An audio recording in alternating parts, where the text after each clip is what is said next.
on est reparti avec la suite de nos aventures circulaires. On va passer à la jupe demi-cercle. Je répète une fois de plus.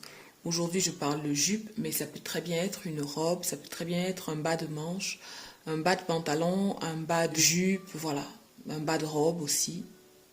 Ça vaut vraiment pour tout. Dès lors que vous voulez faire quelque chose de circulaire, c'est la méthode qui s'applique, tout simplement. Alors, on a, dans la vidéo précédente, parlé du cercle entier. Maintenant, on va parler du demi-cercle. Ok? Et comme vous pouvez le voir, le demi-cercle correspond à un angle, de 180 degrés. Pour le demi-cercle, en gros, on doit obtenir ceci. Vous voyez que le demi-cercle, c'est le cercle entier plié en deux, ou divisé en deux. Comme je vous expliquais dans la vidéo précédente, cette partie doit correspondre à la circonférence qui nous intéresse. Ici, comme on travaille sur une jupe demi-cercle, la jupe va se poser à la taille. Donc ici, on doit avoir le tour de taille. Comment fait-on donc pour obtenir la bonne circonférence ici? Je vous montre ça en calcul. On pourrait se dire, bon, oui, ça y est, j'ai mon cercle. Pour avoir mon demi-cercle, je plie juste comme ça et je trace et c'est bon. Ah non, ce n'est pas bon du tout. Parce que si vous tracez là, vous avez juste la moitié de la dimension qu'il vous faut. Ici, vous avez juste la moitié. Ce qu'il faut faire, c'est agrandir ici et prolonger ici pour avoir les bonnes dimensions. Donc, pour éviter d'avoir à faire ça, on va partir d'une base neutre et on va faire un calcul simple. On reprend notre feuille. Ici, on a dit qu'on partait toujours du tour de taille et avec notre bon vieil ami pi.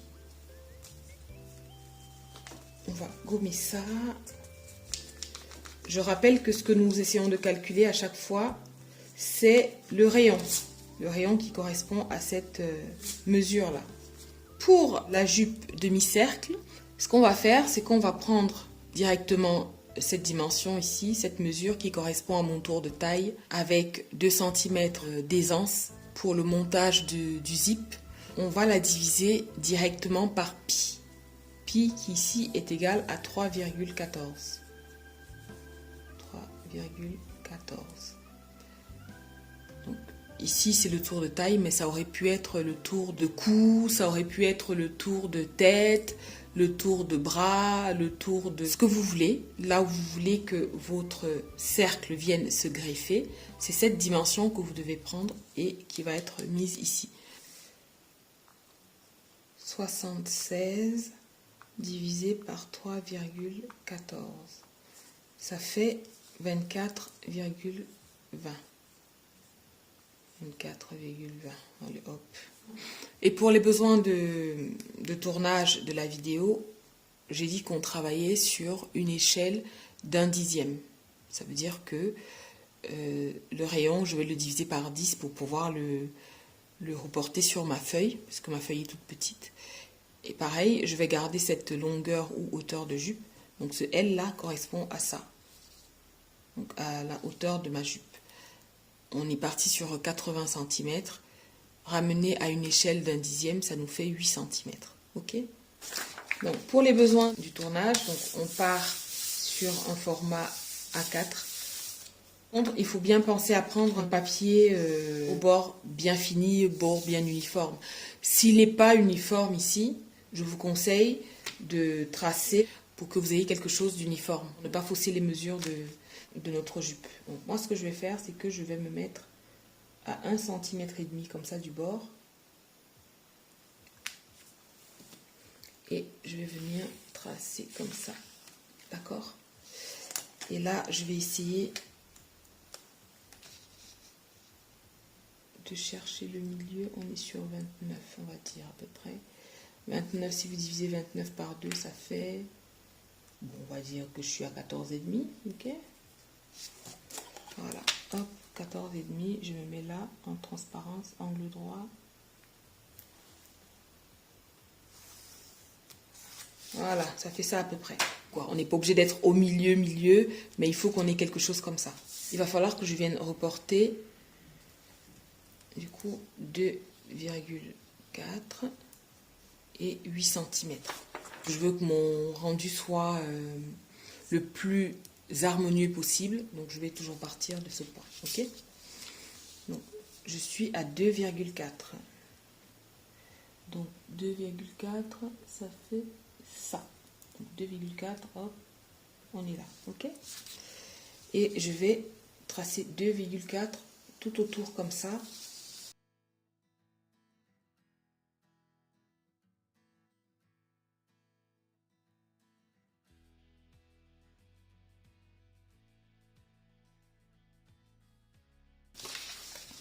Voilà à peu près ce que ça donne, ok?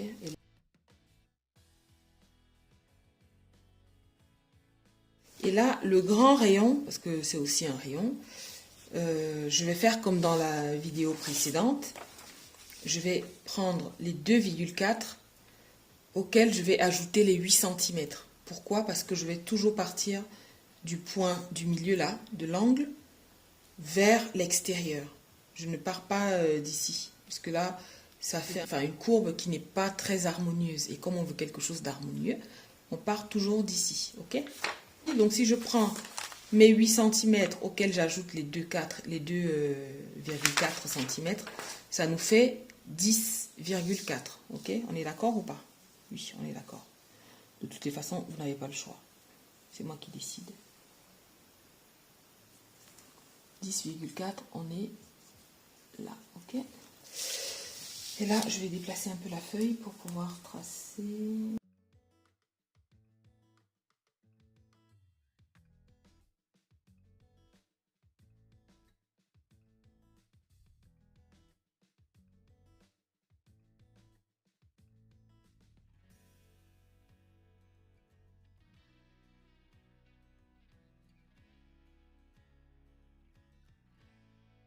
Voilà, voilà. Donc, notre patron est quasiment prêt. Ensuite, ce qu'on va faire, c'est qu'on va venir ajouter ici l'ourlet. Et comme j'ai dit dans la vidéo précédente, moi, je prends toujours un tout petit ourlet sur les volumes comme ça, en arrondi.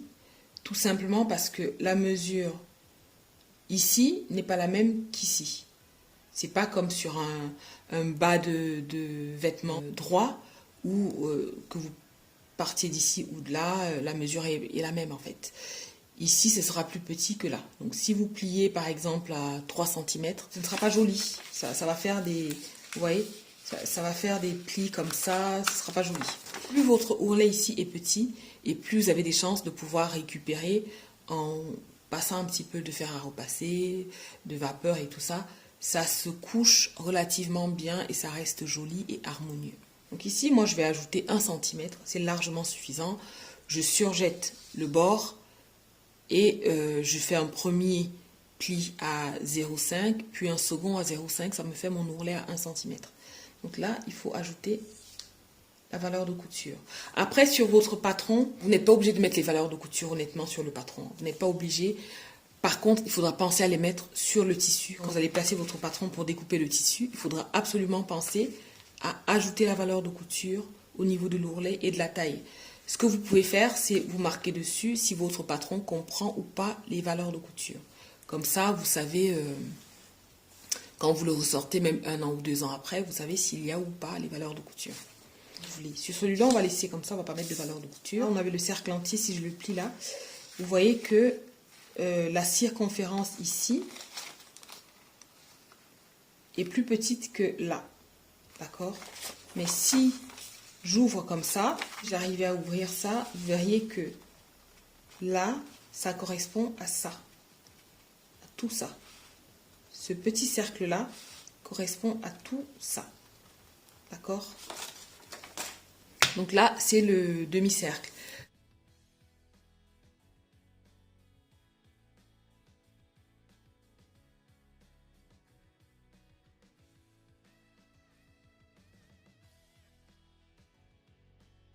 On va faire le test. Tout à l'heure, on a essayé avec la jupe cercle Et vous avez vu que ça correspondait pile poil à la taille de ma petite poupée là. Le hasard fait bien les choses. Hein. Et là, si je positionne bien mon demi-cercle, si j'y arrive, le papier rigide, vous voyez que ça correspond bien. Vous voyez? Et là, on est sur un demi-cercle, donc avec moins de volume. Voilà, voilà. Hop. Si j'arrive à faire ça, voilà, vous voyez, on est là sur le rendu demi-cercle. Voilà, comme ça. Tout à l'heure, on était sur du cercle, donc ça correspond bien à ce que je vous disais. Donc, cette partie-ci correspond à celle-ci. Là, on a un peu d'aisance parce que j'ai pas ajouté la valeur de couture, donc c'est un tout petit peu plus grand, mais voilà, ça correspond exactement à ça. Admettons que je veuille faire une jupe plus longue. Ce que je vais faire, je vous montre ici sur table directement. Je peux poser mon patron comme je veux, selon le motif et tout ça. Je commence par tracer tout le tour du patron. Ce que je peux faire aussi, c'est peut-être mettre cette ligne-là et cette ligne-ci pour avoir le croisement ici et donc l'angle droit.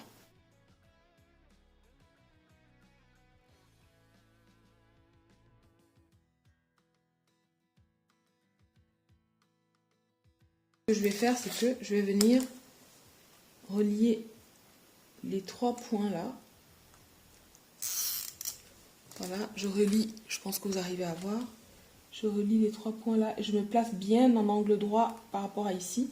C'est là où la règle japonaise est formidable. C'est que là, vous pouvez aligner. Vous voyez que là, on est bien sur l'alignement. Et là, on est bien sur l'alignement. Donc, je trace mon angle droit, ok? Et une fois que j'ai tracé mon angle droit comme ça, je viens maintenant me faire le même travail directement sur mon tissu. Je vais positionner, enfin là ça ne bouge pas, par contre ce qui va bouger c'est que par exemple j'ai changé d'avis, je vais faire une jupe à 50 cm, donc on part d'une échelle à 1/10, donc 50 plus, 50 divisé par 10 ça fait 5, auquel j'ajoute les 2, 4 ici, ça fait 7,4, donc à 7,4 je me positionne là, quelque part là comme ça, hop je trace. Je trace. Donc ça me fera ma jupe. Donc vous voyez que ici j'ai bien les 5 cm. Vous voyez, donc les 50 du coup. Et là j'aurai bien mes 50. Je bouge hein, bien sûr. Pour bien avoir mes 50. Ici, ici, ici. Et le tour est joué. Par exemple, si je veux maintenant que ma jupe fasse 1 mètre au lieu de 80 cm, il faut que j'ajoute 20 cm ici. Donc je prends mon mètre ruban et je vais me positionner à 20 cm. Donc les 20 cm divisé par 10, puisqu'on est sur une échelle d'un 10e, ça va faire 2. Et à chaque fois, je fais 2, 2, 2, 2, 2, 2, 2, comme ça. 2 là et 2. Voilà. Donc si je veux prolonger ma jupe, je trace mes contours et à partir du bord là que j'ai tracé, je viens ajouter la valeur qu'il me manque ici. Tout autour. Voilà, donc ça c'était la partie jupe demi-cercle. On se donne rendez-vous pour la suite des aventures, des cercles, des aventures circulaires. Et avant de partir, n'oubliez pas de vous abonner si ce n'est pas déjà fait, à liker, à me dire ce que vous avez pensé de la vidéo. Et je vous dis à la semaine prochaine.